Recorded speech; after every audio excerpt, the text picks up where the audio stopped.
ba faussaire na kati ya christianisme tika babima yango zomona lelo makambe comme belé et comme ba pasteur ceux qui ba comme ko tanga bango la ba kombo ko bimisa bango la na bravo la général Soni pozo bimisa bango continuez toujours ko bimisa bango potoye ba bango mais eloko moko ndeza wana pour général otanga ba kombo te faut tanga ba kombo parce que oza évêque général ngana zoko appuyer tanga ba kombo na bango potoye ba bango la chaîne qui vous édifie.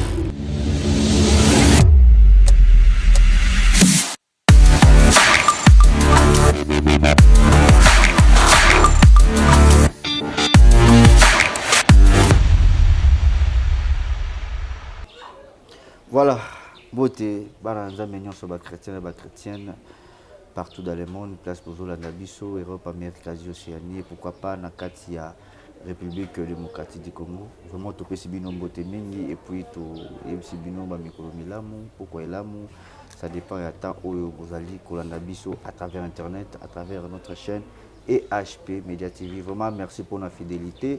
Et puis merci na ba prière na bino pourquoi pas ba conseil na ba critique na bino nde et ba la Fox ya chaîne na biso puis ya biso ba serviteur parce que au toujours ça la carnet to le baka et ça toujours évangélisation au toujours la récompense et pas mon tranquillité mais pas ya moko nzambe donc merci beaucoup pour la fidélité na bino et puis merci beaucoup toujours na ba conseil et puis ba commentaire bon ça na ko koma malamu pour na ba serviteur na bino pambate makomi lobi na biso oyo ayami mosali ya nzambe la considération récompense na yepe kozala ya basali ya nzambe vraiment merci beaucoup voilà pourquoi ceux qui bomoni biso boye okola lelo to yambeli bino évêque Shirokinwani oyo azali mwana ya ndaku aza mopaya te azali moko ya baserviteur de Dieu oyo servir Jésus-Christ de Nazareth voilà mbote papa. Oui, mbote garçon sympa. Voilà, le qui m'a mingi vraiment toujours les sociétés, tu es big aux acquis na côté bas Congo, na ba retraite kuna mais et le remonter ko empêcher biso to kengela ka si matam so zongi déjà mboka poto e ba koyo kali souffle sidi l'éternel. Boni musala nzambe. Ouais, musala nzambe zo kende malamu na kanisi nazalaki na moi mobembo na Congo central et na zongaki samedi soir. Donc, Moussala Nzambe ezo kende na ngolu na imoko tata. Voilà, merci beaucoup Makomi Lobina Bisso. Avant toute chose, il faut te remercier dans Nzambe. Yango tozongi pa ina yo to débuter mission Christa za biso lokola Alpha. OK. Nzambe tata na pambolio na pesio merci Seigneur. Na moment favorable au Nzambe au pesi biso encore kolo pour te partager maloba na yo Nzambe na lola. Yawe tika ete kolo émission yo esimba mepai na yo motonyo son Nzambe na lola akolande émission Nzambe azala édifié na kombo na Yesu Masia tika ete kolo pe puissance ya parole à travers émission Nzambe na lola et sala kati na moko na moko oyo akoyoka to akolanda émission na nzela etando moke to pambolio Nzambe na lola pour opportunité oyo tozongisi matondo pa na yo na kombo na Yesu Masia. Amen. Amen, amen, amen. Merci beaucoup, fidèles téléspectateurs, vraiment votre attention. Et puis, on a profité des sous pour dédier l'émission aux chrétiennes, tout au besoin de la biso vraiment. Je vois directement maman Déborah Mies depuis la France, dans vos sanités, maman Jacqueline à Lille, et puis pourquoi pas maman Isabelle en Italie, dans vos sanités, maman Francis Campoka. La France toujours dans Paris, Bambo Tebele, et pourquoi pas la servante de l'Éternel, Noéline Poka, la sœur Nathalie, la France toujours. Merci beaucoup, et pourquoi pas Mireille Kabangu, Nakatia Belgique. Vraiment merci. Papa Léo, tout le monde a tenu Moussoua. Tenu au Bazaraso, Bamonia, on dirait Zobangisa. Bon, eza ka ba tennis sacerdotal, le kola na utaki mabondeli. Nasi boko kozwanga pe na kati ya mabondeli. Oui.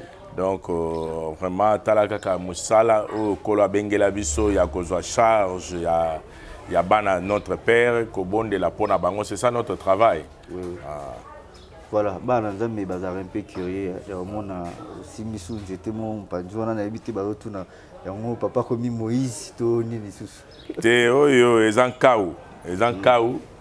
Donc à chaque fois soki na ngomba na dalaka na kaou oyo Donc, nous étions organisés l'histoire de Moïse, notre père Bayebiango.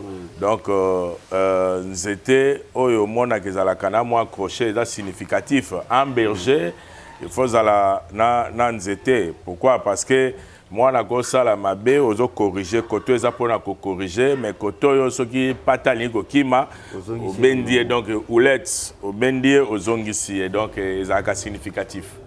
Voilà. Merci beaucoup Bisomoro Tolande Tina ya Nzambala et puis toyoki sous nzete. Ezan kao. Kao. Ah voilà, kao. Na Kikongo, kao. Ya lokwa neti sigo to beti, oyo beti na Kikongo babenga ngo ndambisa. Donc ndambisa, barobe ya barobe sacerdotale quoi. Voilà. Voilà, merci beaucoup alors. En français babenga ngo toge. Voilà. Tolenga mingi toge moko sacerdotale. Tolenga to simba mingi mambo-tali sacerdoce to simba ngo pe makasi parce que biso mbale les deux a vraiment makambo et puis to parler sur voilà. To parler un peu sur actualité marambozo rené na mboka au juste peuple dédié zoé baté bazo kenewapi parce que ebele ya batu yote ebele ya c'est ba serviteur dédié denga lati boye azo apparaître le la saint ndengo zali mais siko na se wana marambozo le kakuna bazo baté. Voilà pourquoi Bible tant Nzambazo mon peuple périt faute de connaissances azo le blindé bino ba serviteur de Dieu le peuple naé ezo kufa ezo beba parce que na bozanga boyebi mambo fallait botalisa bango on dirait bozo talisa bango bien té. Voilà lelo église de réveil et comment on va partie 2 ou 3 4. Bon vraiment église de réveil et comment on va partie na ba kati ya ba confession religieuse parce que et ma plateforme est ali, ma confession religieuse peut aller. Donc on a habité au lobby à église de réveil. Dans le lobby église de réveil, sur au tali mupandi boé, au moni denilesi, au tali boé, au moni Sony Kafuta, au tali boé, au kabwana mundam na kati église de réveil. On a habité sur la plateforme. Bon, au Tangi, Denis c'est une confession religieuse. Donc, confession religieuse est une institution. Donc, Denis c'est Azali, évêque président, dans la confession religieuse, où il y a Benjamin Kombo, il y a NRC, Nouvelle Église réformée au Congo. Donc, côté Moussoussouana, RSC, donc Église du réveil au Congo. Donc, la plateforme seconde est belé. La plateforme est belé, tout le monde a CPC, tout le monde a la plateforme est belé, la mec est la plateforme. Alors, différence ni ezo sala que ezali belé bon bien bokoy bo sangana bino nyonso bo sali loko moko directement botomboli pe. Parce que la carte n'a pas de surtout l'a dit bien tout le monde que c'est Jésus-Christ à la base. La carte voilà. OK. Il y a pas question ya ko sangana loko neti ba tu ba mususu ko mona bien na balabala moko tant mususu to moni 4 églises 5 10. Vous comprenez? Mais na 10 soit tant mususu église mususu dans la 200 membres, église mususu dans la 100 membres. Ce qui sikoyo balobi ke to sangana. To sangana to chabango wapi église ne au contenu tam sous na balabala wana au contenu tam sous 2000 personnes exact. Cela veut dire quoi? Ezanango nombre ya église té parce que na kati ya église nyonso wana biso nyonso nous avons un seul patron. Il s'appelle Jésus-Christ. Donc biso nyonso tozo partager kaka kombo ya Yesu Masia. Donc eloko eza na kati ya bonzambe ba couleur confessionnelle et nzamba tala ba couleur confessionnelle te. Donc ngala da mutaki mbangiste ngala da muta catholique ngala da Dieu n'a pas besoin de ça. Ba dénomination et belé on a ba couleur confessionnelle, Dieu n'a pas besoin de ça. Nzamba tala kande ba oyaye bato aye donc atala ka ba yambi Christ comme Seigneur et Sauveur. O bazo partager surtout ba ça nzambe o bazo partager la parole de Dieu droitement. Donc c'est ça ezanango ba okokozala naza mutu ya confession moko boye nazala na suki na religion moko boye non Dieu n'a pas besoin de ça. Nzamba na posa ya ba dénomination na te ba couleur confessionnelle azana posa na ngote. Nzamba zande to mettre maloba na ye en pratique, c'est tout. Voilà, merci beaucoup. Le coup aussi mis déjà église de réveil. Alors ils ont a moins confusion mon réseau Salamamouké par rapport à le père de l'église de réveil, c'est-à-dire Moutou Oyo a Mémé la biso combo à Jésus-Christ Makasi na kati église de réveil, les autres bazoloba c'est Simon Kimbangu, Missus Baloba. Et dit Nabala, Missus Baloba, Papa Kilani. Alors, Yosa parmi les grands, au Melipe Meni na kati ya Musalango, est-ce que l'église de réveil commandé na Congo, banani baba bon, na ingina rectifier mouké place aux oloba olobi ba père de réveil, hein. Donc bato ba Mémé la biso. Donc papa Simon Kimbangu bazali ba prophète oyo Nzamba utilisa puissamment na kati ya monde. Na kati ya monde wana mutako ko niyango azate. Yango moni même na ba église na bango. Une église ya Kintwadi, donc Kimbangiste, bakomaka église de Jésus-Christ sur la terre par son envoyé, le prophète Simon Kimbang. Église de Jésus-Christ. Donc azali un grand prophète ya monde oyo. Mais père de réveil, nengitolo père de réveil bazali.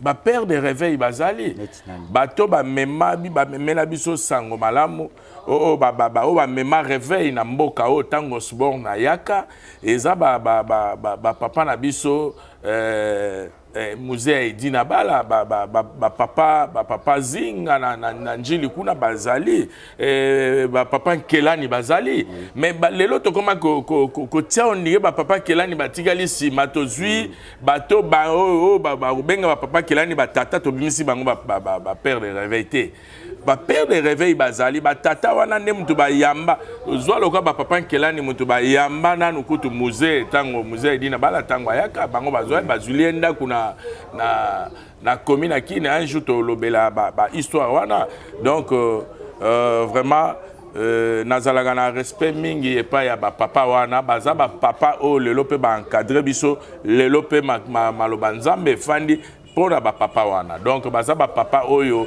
to fandi na se makolo na bango. Voilà, merci beaucoup lokola to simimo mukie église Kimbangiste ezape mon kondingo lobi wana que bakomara église de Jésus-Christ. Père Simon Kimbangu, lelo différence d'une tokoki kosala, oyo koki kosala particulièrement dans l'église Kimbangiste, en absence il y a Simon Kimbangu, pe na présence il y a Simon Kimbangu. Bon, ngana kolobake différence par rapport parce que lelo ba tu bien nga Kimbangiste, ezaki twadi. Oui. Ah, donc Kimbangiste eye ko Kimbangu, hein. Bon, eza ba naloba église Kimbangiste naloba ke eza na makam soki opposer question lobi différence. Ah, voilà. Bon, la différence c'est ça. Mais ba kitani bazo kamba lelo papa Simon Kiangani azakuna azokamba. Donc différence c'est ça. Différence écoutez, différence c'est ça na ndenge ba okamba. Mais de la page kotipo bana ya lignée moko to ya papa moko bakabwani et komi el boye walande ezamabe. Donc soué na biso nga netinga soué na nga ezali ki un jour bayokana bazala bisika moko balanda lignée o batata wana batikela kibiso. Donc c'est ça balanda lignée wana parce que même si le visionnaire meurt aujourd'hui mais vision kufakate Nenge Jésus-Christ a lobby que na Matthieu 28 verset 19 à 20 a lobby allez faites toutes les nations mes disciples. Toza na kati ya vision universelle nous les chrétiens. Donc le christianisme toza na kati ya vision universelle. Oh Jésus a loba na bapôtre. Mais lelo bapôtre wana bazate mais liloba nzambe ezotema partout. Même au village, même dans le fait fond et village, il y a des pasteurs qui côté à Sangomalamu ko yambisa batu Yesu Masia. Donc bisonio surtout dans la carte il y a vision, il y a Yesu Masia.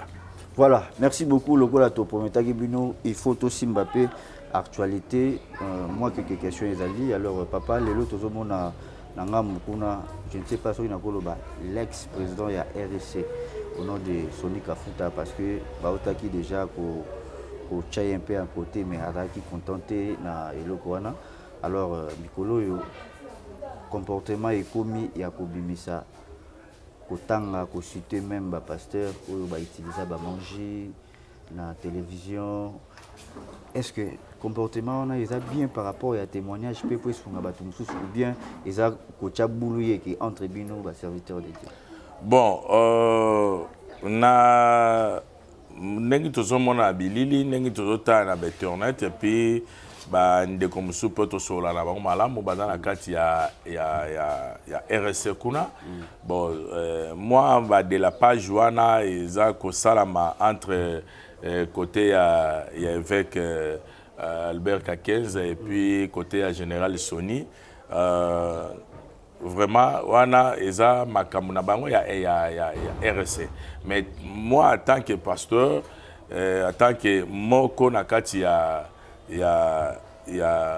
bonzambe nde ezo sala pena malamu te ezo sala malamu te parce que bandimi otozo te ya baolobanini bandimi o ba mona kabiso oto yambisa bango Yesu ke bazo mona ba papa bazo swana na télévision ba papa bazo loba ba makambo moko na télévision ba papa bazo loba makambo eza ko édifier peuple de Dieu te omoni biso na église de réveil makambo ezo salama yo kansi na kati ya catholique basango bazana na ba problème te bazana ba problème mais jamais ko mona sango aleki na télévision abanda ko tonga tango mususu sango moko ya paroisse Kingandi to monseigneur moko ya awa zo tonga monseigneur moko boye ya province Kingandi ezala kate mais ezo sala manakati église de réveil vraiment ezo lelisa biso na kati ya motema ezo lelisa biso na kati ya motema parce que général Sony azana no président na kati ya RSC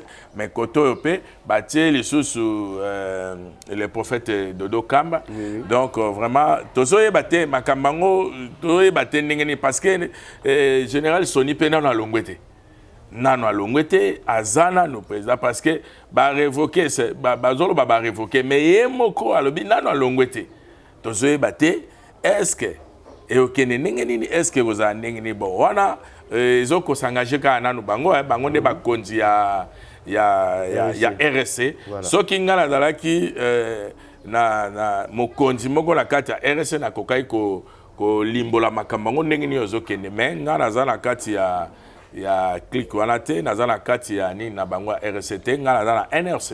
Alors, pour ce qui se passe à la télé, dans les médias, nyonso ya kozwa ko bimisa basali ya nzambe misusu ba utiliser manger na kati ya télé tant pour na rancune mon petit. Est-ce que il a bien comportement bon? Oui, c'est le temps de Dieu. C'est le temps de Dieu.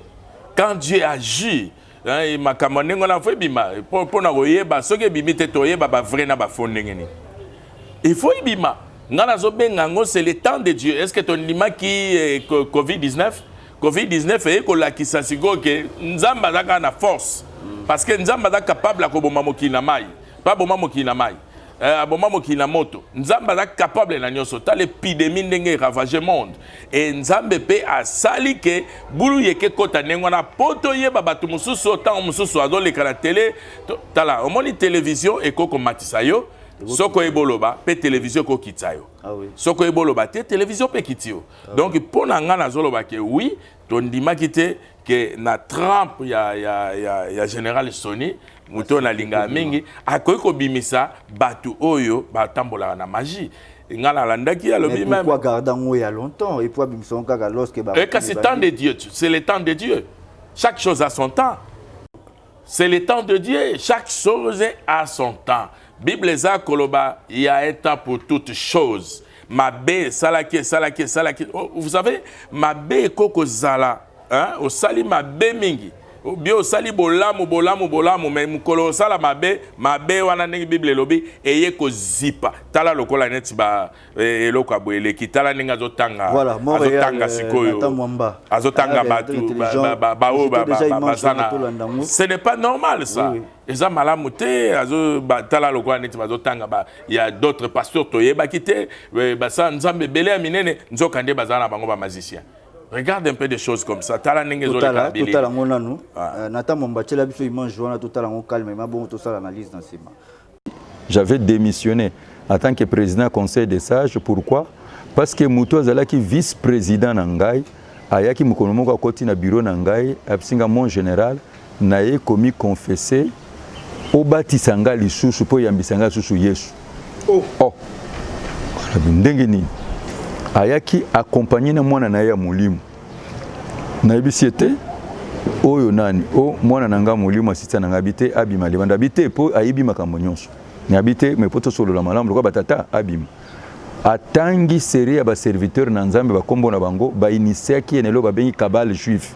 Ezani bazoloba parti secret ya Bible. O rezali occultisme. Tatana ba komi ko bima na butu. Bazo kendeti bakomi na océan moko na rivage na yango bato ebele suka ezali te mutu moko lumière makasi azobimela bango siko bango nyonso balati Bible ambeza lokola ndenge bisanga lokola kaki lokola pembe baza ko adorer mais tango bakobima je me réserve comme ça na kamozalo na tuni makambo zo beza yo na âge spirituel okota kipona nini abi na kota kipona zwa nini connaissance et na lukana zwa pouvoir lokola ozanango oh pouvoir nazanango ndengeni nase makambo zoloba soki nakoki ko bengisa basali na nzambe nyonso ko andimi na bengisa ki basali na nzambe nyonso na bawe atanga ki bango nyonso bazana Kinshasa oh siyango yokanga ko oyo ba pourquoi po bino boye nazobetelo lisolo fondé alors na bengisi basali nyonso conseil nyonso do bato nyonso batanga ki bango mutu pe na pesa ki mission liboso zala ki apôtre Kabongoji di Nzambe na tindi te ki ndokutana na mwasi ya mutu na vérifier so makambo eza solo tango to soli to siéger mutu zala ki doyen na biso alobi makambo yo est transpiré te ezala ki révérend Mumpempe asi akufi est-ce que vous avez madame tambwe c'est-à-dire ce qui est transpiré et aussi ma bonne église. Parce qu'il fallait tout le canal nini vérité ya makambo témoignage ya frère. Alors bien transpirer tout garder na nongo entre biso. Yepende zo ki charge alors bien non makambo photo sambela nzambela kisabito makambo occultisme côté église. Yami ba ile ne ko recevoir bana bakomi ko yambola. Bana ngope mingi basi bakufi. Oh non bakoti sibiso tokindeki kozwa. Nanya zokotsa bango yoza muto apolele. Yango na lobi ke nazolo belano bino ba makambo bokenelo makambo ndenge ezalité. Voilà, merci beaucoup papa par rapport à l'image totale. Est-ce qu'on peut dire aujourd'hui que la personne a changé parce que Sonic Afuta oh batu baibaki lobi azaki Sonic Afuta moko un peu humble, timide, alobaraté mais aujourd'hui on dirait que ce n'est pas la même personne. Mais oui, parce que muta changé raté zaka nzambe. Neto lo bagarabi ne change pas, muta changé raté zaka nzambe. Mais biso ba être meto changeaka au monde lelo zala ki boye lobby tala nenge lelo général a changé abandi ko dénoncer mabe mais liboso kajola ki yango akajola ki yango abomba ki yango mais maintenant c'est le temps de Dieu il faut nyose ça nini et bi mala polele ba boaki ba ivre ba boaki bleu nyonso tango ko bimande to yeba mabe yango siko lelo komi ko bima. Est-ce que ezana batu oyo batangi na ba image to landi na ba image est-ce que vraiment batu wana ba oti asu sango malamu que peuple de Dieu ko bango ba bande ko bima peuple de Dieu wapi na perdiction.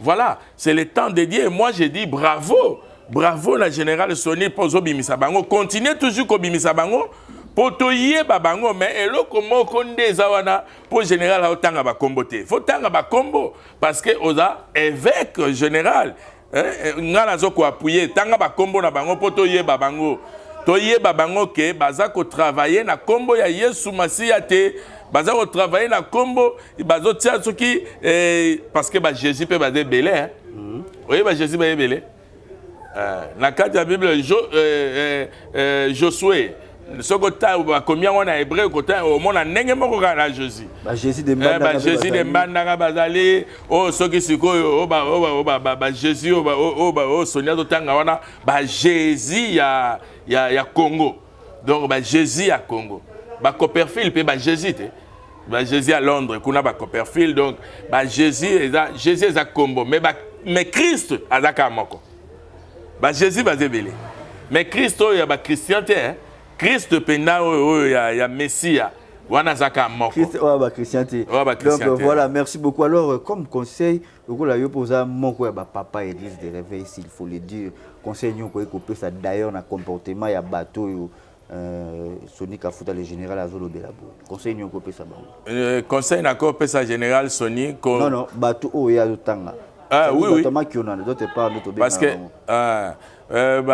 conseil on a encore pesa na batu wana ngana olobaka bravo na général bimisa bango ko bomba bango te tanga ba kombo na bango bimisa bango poto yeba bango bambuma mabe ba koti na kata réveil peut-être pe bango batie songi bobe banana na Bishop Albert Kakenzi donc peut-être yaka batu wana parce que ba lingi ba infiltré na kata ya christianisme baza ba infiltré lobi kuna tolo bagili kama mtakalologie ya bayembi lelo tiko ekomi ya makiona ba pasteur ya makiona ba pasteur tike bima ba makiona kutute ba faussaire na kati ya christianisme tika babima yango zomona lelo makambe comme belé ekomi ba pasteur soki ba komi ko tanga bango la ba kombo ko bimisa bango la oui c'est le temps de Dieu Maintenant, Dieu agit maintenant.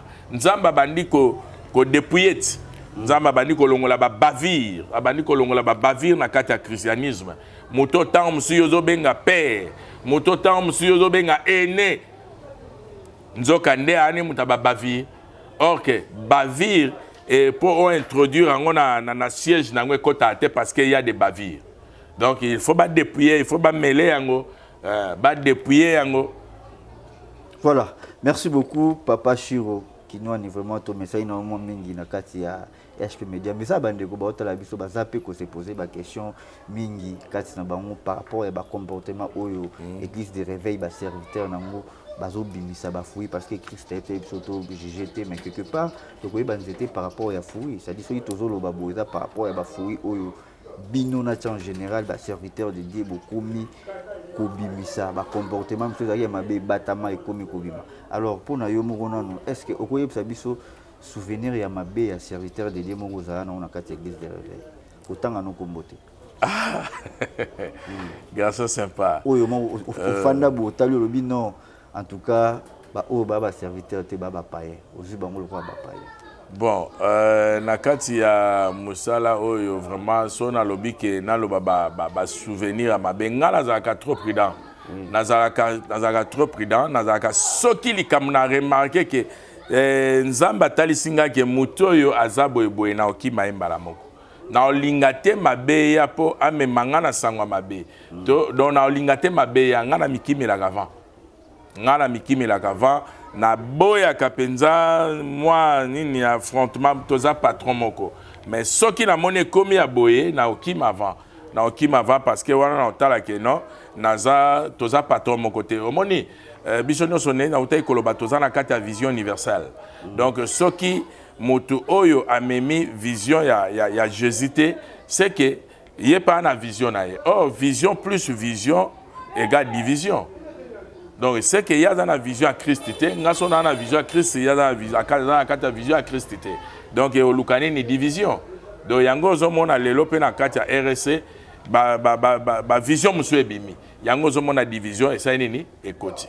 Donc, nenge Amos 3:3 et lobi batomi bale bakotambo nzela mote soba yokanite. Donc, il faut pas ça nini bakabwana. Yango na lobi c'est le temps de Dieu.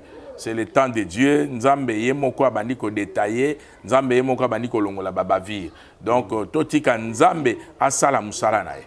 Voilà, merci beaucoup. Est-ce que les locaux fans d'appel na télé ndenge otalaka to na ba réunion ndenge bokutanaka okosa la sélection pe ba serviteur de Dieu. Est-ce qu'il y a bien bakoko ma 10 par rapport à génération na bini?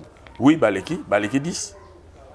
baleki 10 o penza baleki 10 parce que ngai mogona nous na libumu na ngai na bimisi na 24 pasteurs non na lobi na génération na nga baze belé baza oyo prenda na sola kana bango na zala kana bango s'il faut pesa bango bamboto ko pesa banani avec Léandre de Gracia mbimbi wana molipasa donc azana Angola kanga magina mama confinement oyo ekutaki na Angola mais d'ici pe azoya na kine na opesa apôtre Kitolongo Joseph Kitolongo donc yaza mwana wa fandi peka na makolo ya musée Edina Bala azalaki na Angola mais ya mibimila ki avant azaliawa nazo pesa mbote pa ya apôtre Lukezo donc basé belé pour ceux qui na tangi te so na lobina ba notanga ba misusu wana misusu ba oswa lolemo ok ba oswa lolemo voilà le roi ba oswa lolemo lelo boso na lobi apôtre Ekende Florent Ekende donc wana pe aza muto azo saela nzambe asangisi te basé belé apôtre Sadikoko Florent Sadikoko basé belé oyo baza bazo saela nzambe donc vraiment on a kokolo basé belé opena ba osa nzambe openza ke tozala na bango tala penza même na musika bazo diviser parole de Dieu droitement. Voilà, merci beaucoup Tosimba MP prophétie na kati ya mboka Congo parce que République démocratique du Congo ba prophète baza ebelé. Na bato baza na ministère prophétie te mais ba koma ba prophète. C'est-à-dire muto na ministère prophétique. Bato ba na ministère prophétique te mais ba koma ba prophète. C'est-à-dire muto na do en prophétie mais quelque part abimi à l'église na. Est-ce que muto yo bazo compter dans le baté bazo compter muto yo Bible zo reconnaître était lokola Eli lokola Melchisedec mona zanga papa ya molimo il a comme prophète basé belé na quatre église de réveil. Est-ce que c'est biblique ou bien et ça na monde normal à cause de l'église? Bon au moni soki mutu lelo abimi au moni ministère écola raté. Hein? Ministère écola raté mais zana bato belé o babimi na bandenge na bango ministère comme okola. Mona lobby azalaki apôtre lelo a commis prophète lobby kuna oyoka vamu so évangéliste comme évangéliste donc ministère na izo changer ba camp wana tobenga ngo a trompa ministère oui donc azo tâtonner nan c'est kabimi na makolo tâtonner que tatanyo so tanga zo préparer moi na zo ba ke moi na na lignée boy moi na na lignée boy omoni un prophète c'est qui prophète azali porte-parole à Nzambe to bagaza monoko ya Nzambe. Et ça na prophète par rapport au ministère et prophète par rapport au don. Parce que mutu muswa na do ya prophétie a me bengi ke malamoko ke naza prophète. Non. Azana don ya prophétie, mais il n'est pas prophète par rapport au ministère. Donc c'est ça différence ezali. Hein? Le landa qui prophète Moussa Lobage, un prophète azali, Mounoko Yanzambe, Yazo Zwapan Nzamba Zoyebisa Libota Nzambe. C'est bon. Oh, Yazo Zwape Yalibota Nzambe, au Moniga Yebite, a commis le rôle à Zigo intercesseur. On est d'abord comme intercesseur qui est intercesseur, bah, même pas. Non, un prophète Aza, ou Azo Zwapan Nzambe, bah, révélation d'Azotalisa Libota, Azoyebisa Libota. Et puis, prophète Azo Loba Makambo, Oekoya. Azoyebisa makambo ekoya, c'est ça un prophète.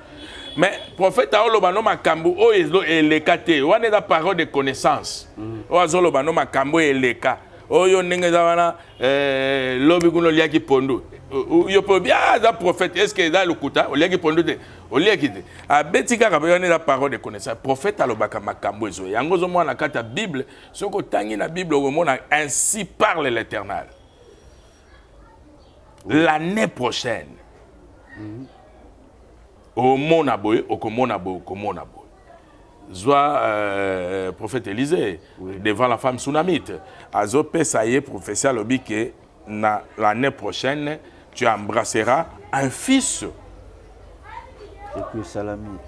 Eli kuna matina na sommet ya Carmel azolo banini azolo bake boye bisaka nazo sakola ke kala mingi temvule ningesa nini egobeta azolo ba makambo ekoya mazolo ba makambo elekate yango moni bala nzambe mususu mona yoka ba prophétie mususu ko mobeta maoka mutana zemi yozo ebisa ke ndenge dana ser soko boti mona mwasi to bota mona mbali loba men bon ba sexe ezala combien siko ndenge obeta ngo mbango yolo bien la kuta ndenge na prophète mo ok ba prophète te ce sont des faussaires. Vous comprenez? Na lobi na oloba pona ba prophète oya Nzambete na oloba pona ba faussaire po mutu muso oloba tala do take biso ba prophète ngamo pe na mosakoli. Mais na oloba nde sikoyo ba sakoli ya lukuta nde ba bebisa sikoyo bulo. C'est ça. Alors rôle ya prophétie ezani na kati assemblée to na kati église. Pona ko prévenir église. Prophétie ezana pona ko prévenir église. Kebo keba ndenge boza boeliwe setelemi bobondela makasi donc bazo prévenir église na makambo ekoya. OK omoni koloba un prophète to prophétie rôle nango na kati église pona ko prévenir église.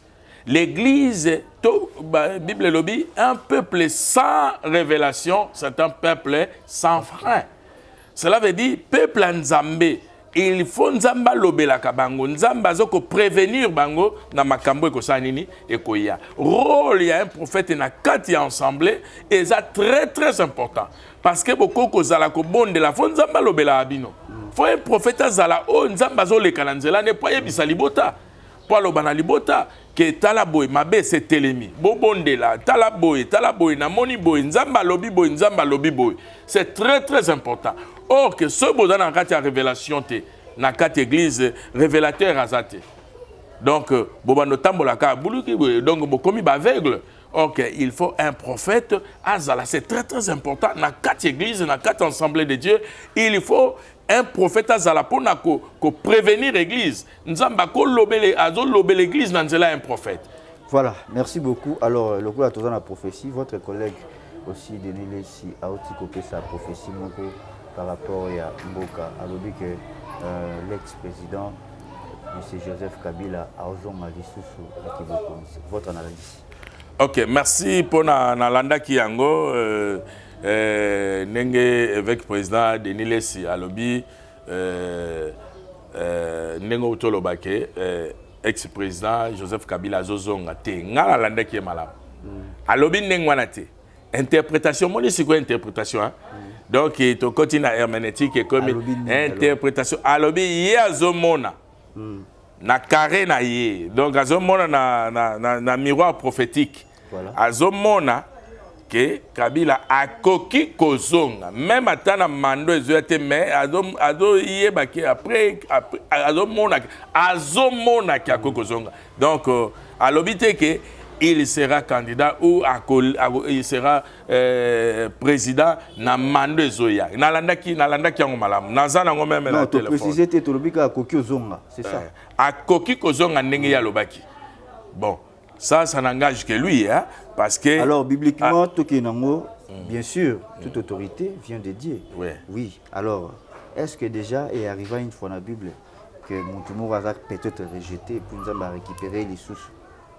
Ah mais oui. Eza belé parce que Kolo et Mogazolo ba likambo na kati Israël. Ah. Roi Azaki rejeté puis bazongisi les sources. Na kati Israël roi Azaki rejeté et puis bazongisi les sources. Oui. Donc Kolo ba toute autorité vient de Dieu. Oui. Donc cela veut dire mutu oyo asa ponami epai na Nzambe oya ponami azala mokonzi akotambusa batu. Là c'est Dieu qui connaît. Oui. On comprend? Là c'est Dieu qui connaît parce que Bible za koloba mosali oya Nzambe ata akwei atelemi Nzambe aza capable de telemisa même 7 fois. Donc cela veut dire que zongisa sous na siège na ye. Vous comprenez? Et ça, monsieur Babungaki, mais à Zongisi, on tolo bakana ba présenté. Tolo baidana batonanzambe monsieur sur Babungaki, mais à Zongisi bango basengi pardon, bazongi. Comprendre le biso bien té. Naki na exemple il y a David, David était roi. À la roi, bazaki na besoin ba prophète, Samuel bazaki na besoin ba Nathan. Il y a déjà roi. Vous comprenez? Ce qui a ngatenga ma nzamba bande ko zongisa ye, roi la kana osimbi wana. Prévenir que na Bible ba Israël les Israélites ont jugé David lokola impudique. Maintenant, l'homme selon mon cœur. David a David a tengamaki. Non, David a dit soit Obunga, a reconnaître que Nasali Mabebo, il faut nazo mananzela. Mais au contraire, na obiso tozo vivre le na rata Congo. C'est-à-dire, tu es bien. N'engé Bible lobby que Dieu ne se répand jamais.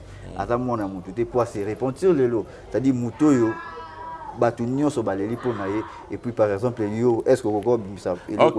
OK, na comprendre na. Bien vous êtes toujours pour votre collègue lobby que roi Asakei to soit lokola Ézéchias. Ézéchias c'est déjà ba ko yebise ba lobby que prépare-toi au kufa. Bongisa déjà makamunyo so tant balobino déjà que nzamba tindi prophète ya ko yebisa Ézéchias que yo nengo zawana o kitana mbetu ya malade na ote nengo zawana zo kufa déjà ça kufi makufa enonte déjà ça kufi non yo bité soki ba porter arme liboso na obo et déjà c'est pas bomio mais c'est au contraire na auto vivre lelo o ya lelo ezaki ça qui est déjà déjà pas bon comparer ce que makambu ya nzambe na makambu oyo ya politique té.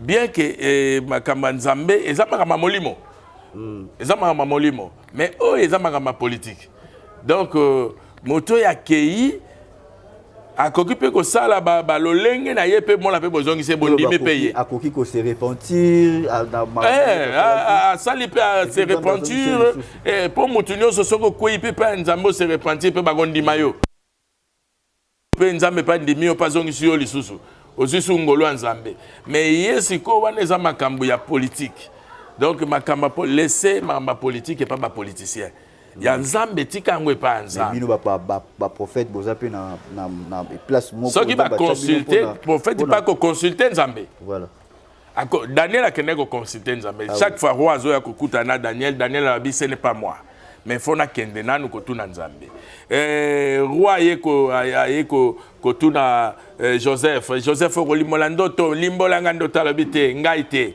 mais nzambe na sala ndako sa nini akolimbola ndoto wana cela veut dire ezama kama molimo faut au consulter nzambe soko beti kaka beta lobi kuna ezongeli na ndenga mabe obimi mbamo yango na lobi babiloko mususu nzamba ko tombola yo pe nzamba ko kwesa yo na télévision pe okoko mata poko ko sa nini ko kita donc faut oyeba maloba nino solo banakati ya télévision parce que il y a beaucoup de gens qui vont s'ouvrir ça donc batebele bakolanda yango il faut yeba maloba nini ozoloba donc vraiment ngala zoloba ke makambo ya ba politicien totike pas ba politicien bino bozape na contribution ce qui va consulter est-ce que tolo babo est-ce que FCC nga benga ngo FCC est-ce que ba consulta qui est ce qui va consulter qui est ça n'engage que lui n'enga pesi prophétie nae toko ko contester ngote parce que to yebité a sola gina nzambe etalika ye abeti ngo parce que abeta ka peso yebate Sarkozy pour le cas président Denis Lesimtabeta kutana kana abeta prophétie wana yango ba pesa ka ye ba nationalité française ba pesa ka batu vous comprenez a betaka prophétie ngana ebi prophétie wana betaka et qui s'appelle Sarkozy na pouvoir comment rappelle président de la France. Alors qu'est-ce qui fait que lelo mosala nzambe abadaki bien nzambe et puis directement ba mona chute na ye par terre en vie kolula olingi kana zala boye zela tant nzambe na tant opportunité na tant opportun Dieu va te donner yo ozolula olingi kana koma kaka mbangu lokola ye et o mema yo na shit olingi kana koma kaka lokola ye yango zomona na koma kaka lokola ye gege panza wana zozela batali sio pena bakomi goloba ke olingi mafuta na mai pona donc ngana zolo ba ke za envie kolula merci na perdiction et na bobunga. Merci beaucoup TV Zalega Somba kaka jipu wana munene kaka na tambula nango na donc parler ba nini tout mais les jours où tu vas mourir ba quel lelo na commune kutu lelo ka après comment kaka ba zuyo ba mona mort mbala moko ba lekisi vanité de vanité ndako wana 5 niveau tiki yango ba jipu wana soki 10 jipo tiki yango donc tiki ba compte na banque OK kaka tango mususu kaki o mano lingola tangote ba sombeli o kaki moko ba blati si yo nano balate ba zu mwasi o nano balate ba lati si voile ba pakulie ba rouge à lèvres kutu na mokila ba nego pakulate do bazo sale makambo ya ba nego kutu ko sala ngote hein mutabana ko sambela te bazu mo Christ azu mwinda mo Christ aza mwinda ba lati si ba sali robe mais entre temps dans na kata christianisme te voilà merci beaucoup, merci fidèles téléspectateurs. Déjà nous sommes arrivés à la fin de cette émission, mais question monsieur Tikali ezo costa confusion lelo na kata église de réveil ezali nini na bato ba makiona na bino ba vrai serviteur beaucoup na utilisation ndenge moko, c'est-à-dire nous ba utiliser mafuta koto ba utiliser mungwa koto ba utiliser pe huile soki nini bino nyonso utilisation moko. Alors quelle est l'importance ya ba biloko wana nyonso? Bon tozi kombo a Jésus to tchena na part utilisation nango eza nini? Na kokolo babo garçon c'est pas au moni babiloko wana so ba support wana lobi yango te za nzambe utilisera ngo pe yokati yango te nde nzambe mafuta et le bas maison na kata Bible pour ba consacrer mutu faut l'huile voilà nzamba lobi na Samuel prend ta corne d'huile kende ko consacrer mutu boy et puis na mokanda Jacques babi soki mutaza malada qui n'est pas mpaka babonde la pone ba sopela mafuta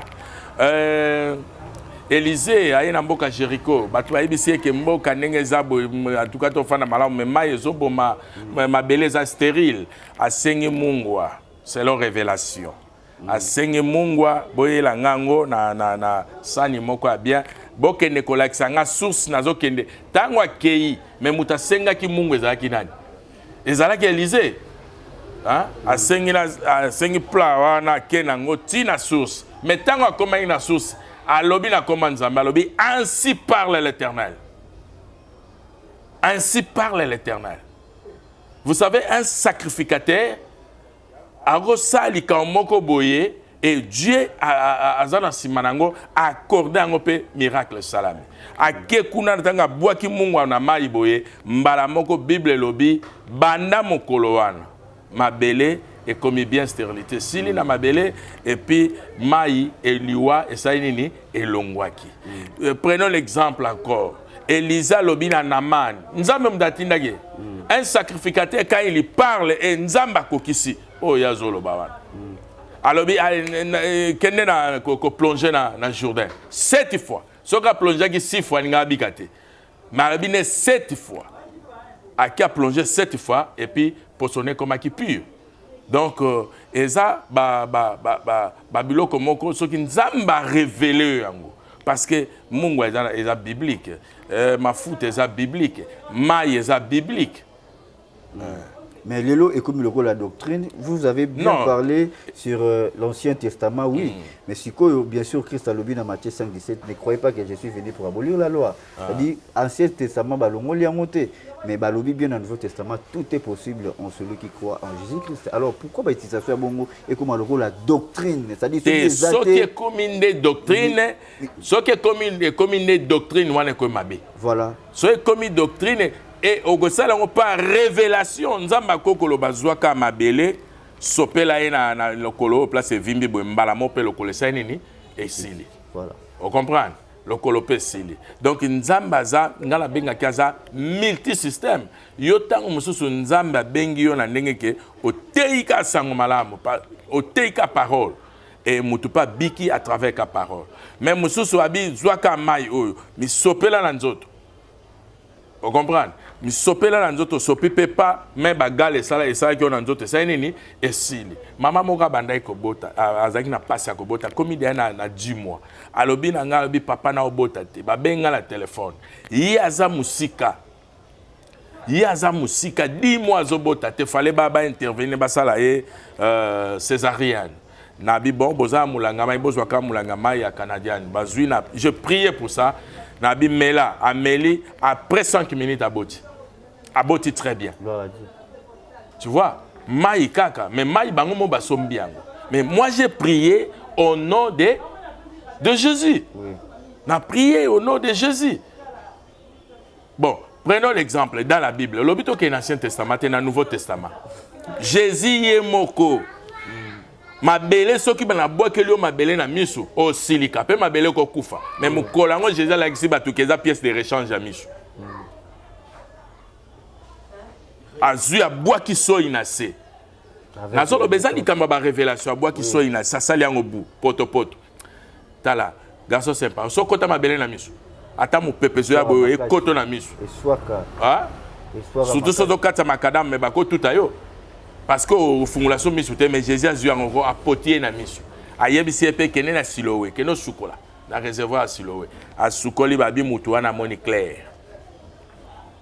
On comprend? Voilà. Et ça magie ou bien ça bon Nzambe? Et ça bon Nzambe souveraineté à Nzambe tokoki. Si révélation. Voilà. Donc c'est lui notre maître. Biso tozaba imitateur à Jésus-Christ. Si système.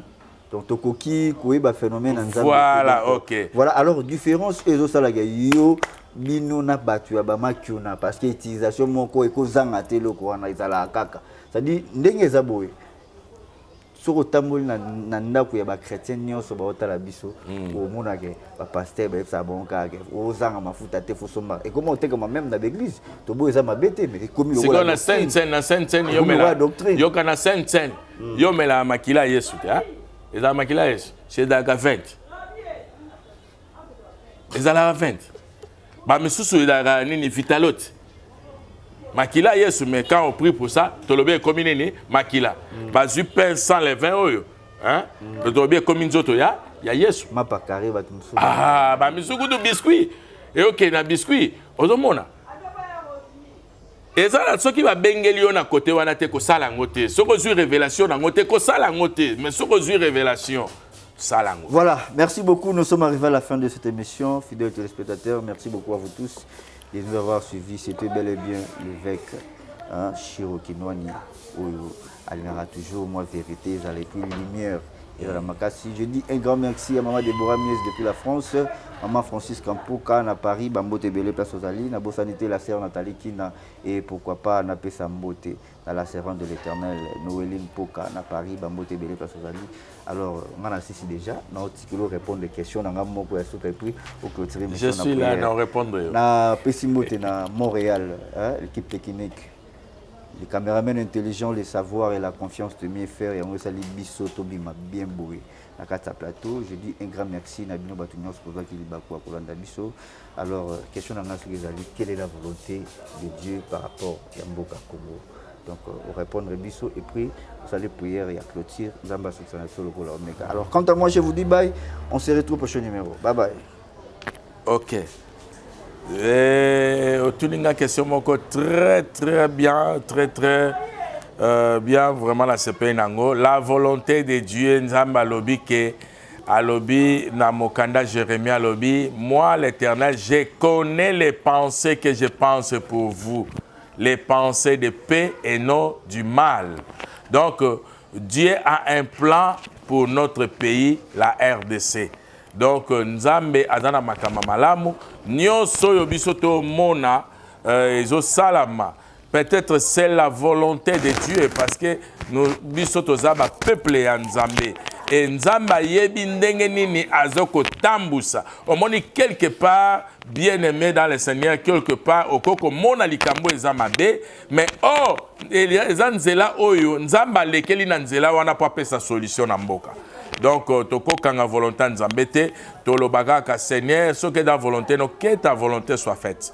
Donc, merci beaucoup. Nabana notre Père, nyonso oyo ba landi biso na nzela etandomoke na nzela mission oyo na pesi bana notre Père nyonso sika bozali na mikila poto partout na Afrique sika bozali bokolanda EHP Media. Vraiment Nzambe apambola bino maître Pai Nzamba apambola Joël apambola Pasteur Mbonga apambola Sœur Rosmi apambola donc presque basal na Nzambe nyonso jipe bochimba l'arsène bino tout Nzambe apambola bino vraiment apambola encore Nathan Mwamba pe garçon sympa. Donc babi papa donc ndenge zana olingo lingate leo toano mbamba kaka. vraiment nzamba pambola bino nyonso oyo yoki émission yo oza malade nzambe abikisa yo oza ba problème nzamba pesa yo solution tika neo ekosila boete yo fo mona miracle nzambe nyonso zoluka kati na vino nzamba kokisa nzambe asala kanata opportun na lobi mbula oyo tu peux appeler le temps, même si le temps n'est pas encore arrivé. Donc, nenge kakozo yo kanga, nenge kana ko sakola likolo na yo nzamba visiter yo. Nabi nzamba visiter yo, nzamba salelo ozo kanisa na motema na yo. Soki ondimi yango loba amen 3 fois. Ciao, bye, nzambe a pambola yo, à la prochaine émission.